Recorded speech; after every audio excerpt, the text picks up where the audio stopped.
Okay, we're now in Oklahoma. We're just outside of Oklahoma City. We've stopped to get gas, to have some food, and there's a little dog park here. So we got our puppy out, letting her run around. And there were dogs here when we got here, but we stopped to eat lunch first, and now the dogs are all gone. So our poor puppy is just very sadly wandering around looking for someone to play with.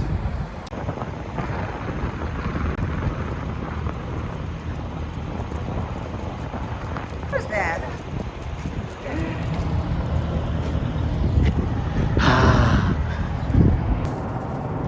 We're in the middle of day 3. We left Amarillo, Texas this morning. Now we're on our way to Little Rock, Arkansas. About 20-30 minutes ago, we passed Oklahoma City, and now we're back to the middle of, well, nowhere. It's a little surprising. You drive through the desert, through Arizona, New Mexico, and you don't really see a city anywhere. It's just highway and desert. And then all of a sudden, out of nowhere, comes Oklahoma City. Originally, our plan was to go from Amarillo to Russellville, Arkansas, but we decided if we did that, that would make the last day a very long day, and we would literally be getting to our Airbnb in Knoxville very late and very, very tired. So we're trying very hard today to get all the way to Little Rock, Arkansas, so that our drive tomorrow, Sunday, will be shorter. And when we get to the Airbnb, we'll actually be able to unpack the RV before it's midnight. So we rented the RV from Los Angeles. It's a 25-footer. We wanted a 28-footer because we thought the ride would be smoother. I don't know why I felt that. Maybe it is true. We'll never know, because we didn't get that. We thought the reason was because they didn't have any 28-footers. We were wrong. After several phone calls, we finally figured out that the problem wasn't with renting the RV. The problem was with dropping off the RV.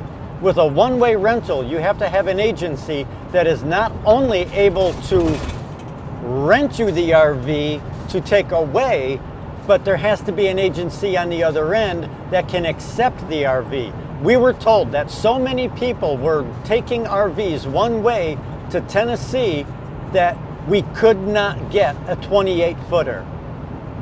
We finally found an agency, a place to return the RV in Fayetteville, or technically Tar Heel, North Carolina. So after we get to our destination, we have to one more day drive all the way into Tar Heel, North Carolina, which is near Fayetteville, to drop off the RV. Then we're going to rent a car and drive it all the way back to Knoxville. So keep that in mind. The problem isn't with renting the RV, it's with dropping off the RV. Can you do this trip faster than 4 days? Definitely. You're going to put in a lot longer days, but you can do it. If you have a family or if you have pets, I wouldn't recommend it. 4 days is plenty long. We start traveling usually 8 o'clock in the morning, and we get done somewhere 7, 8 o'clock at night. We do stop to eat, and we do stop to let the dog get out and run around a little bit and get some motion under her legs. But we're feeling like 4 days is the limit on what we would want to do. Because we didn't make our total miles on the first day, we did add miles to our second day. We did 606 miles on day 2. I was very surprised we were able to do that, especially since we only did 500 maybe on the first day. Weather is a big factor. We had rain leaving Los Angeles. Now, on the plus side of that, it was a very cloudy day, which meant we did not have sunlight in our faces at 7 o'clock in the morning when we're trying to leave Los Angeles County. I think that also helps a lot. But the rain The rain leaving Los Angeles wasn't bad. It was just a light drizzle. So that didn't impede us too much. But the bumpy road on 40 just after you get off the 15, that was a problem.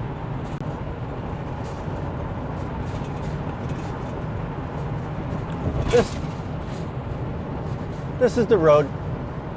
I mean, it's not the worst road.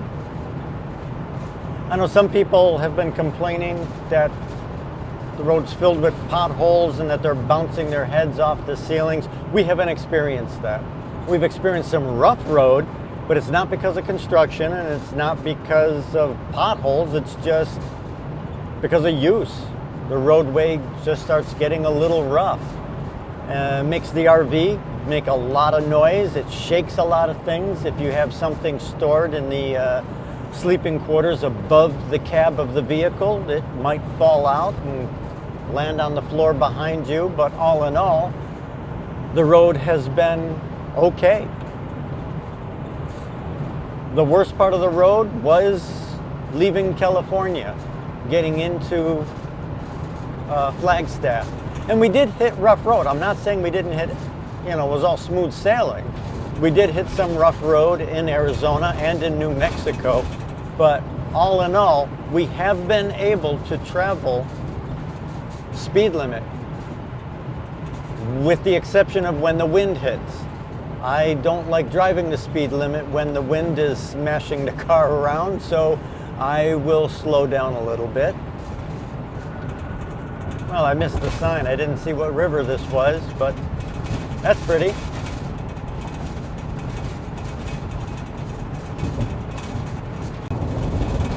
So we just entered a new county, and apparently the roads must be maintained by the county, because as soon as we crossed that county line, the roads started getting worse. Now we're coming up to some construction here. We'll see if they're working on this road, because the RV, as you may have noticed, has now become a lot louder. I'm trying to talk louder to speak over it. There's a lot more grooves in the road that will pull the RV either left or right. And there's a lot more cracks and patchwork from previous fixes, all which make the ride a little more challenging.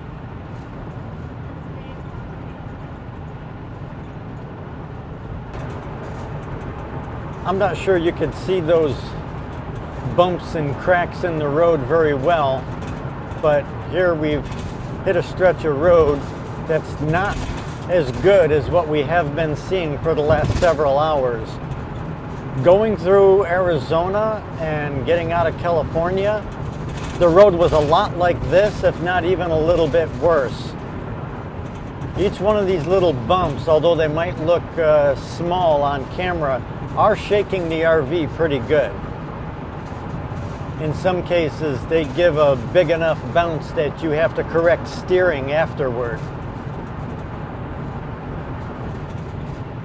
I am currently going 65 miles an hour, so we're not speeding along too fast, but I am going slower than I could, simply because I don't know if another one of these bumps is going to suddenly jump up and take me for a little ride. So, well, now you're all caught up. You see how our progress is with the trip, our big move.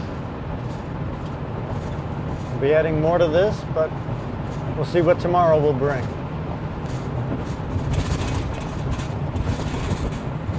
Woo-hoo! Talk to you tomorrow.